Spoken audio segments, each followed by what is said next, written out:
Իսկ հասա ազող սբերը։ Ազող այլով, հեկտարյա։ Միցեք սես ալ իրուք։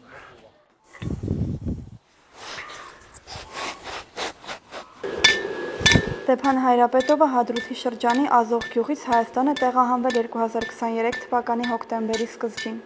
Կնոջ եւ հորաքրոջ հետ ապրում է Մասիսի Ռանչպար բնակավայրում։ Այս ստանով եկած կարմարացում է։ Հետո ստանով կտրում։ Էս էլ է սակել։ Կտրում վրանդրում է, թակում դարում այն դեմի սակատում է։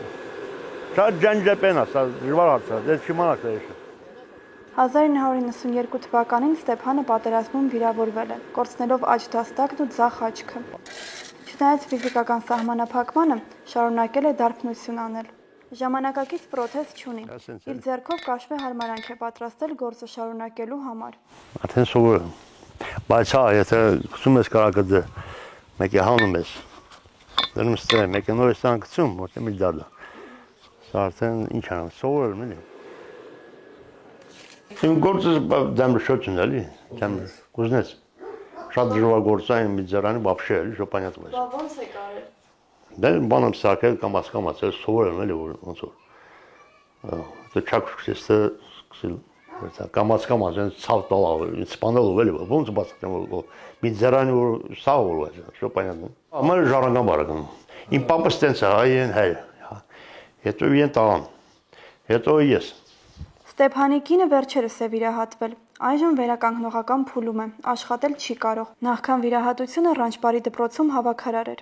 Հորաքույրը 88-ամյա Լենա Ավանեսյանը առաջին կարգի հաշմանդամություն ունի, նրա ձախ ձեռքը պարալիզացված է։ Ընտանիքը Ռանչպարում վարձով է ապրում։ Տանտերը օրեր առաջ հայտնել է, որ մինչև գարուն պետք է ազատեն տունը։ 20 թիվին դուսք եկա, 20 թիվան տեսնալուկ ընգած մեծտե ընդ ինչ էր չմատա։ Ստեղելած մատ հաստ տնատարի եկալած մատ դուսի գեչ։ Դուս չեմ շեքինի։ Դեռ չունի։ Ռանչպարում դարբնությամբ գոնե մի քիչ գումար աշխատելու համար Ստեփանը մի բանի կարիք ունի։ Տարածքն առանց ծածկի է, անձրևային օրերին աշխատել չի կարող։ Քույր շատ դժվար է, չեք մանում, սեն նեղված ապրում եք, ոնց ասում ես։ Հիմա չեմ մանում, կօգնեմ դե մի նավ ես վերոնեք, գլուխը վերոնեք, որպեսզի թոր բանը կամ։ Անձև չի գա էլի, արդեն ժամանակն էլի, դրա համար։ Ես համար եմ սա գաղբեր ջան, արև են կացյա պենով, տանջակ էլի չաչարան, բայց սակել եմ էլի, չնայած։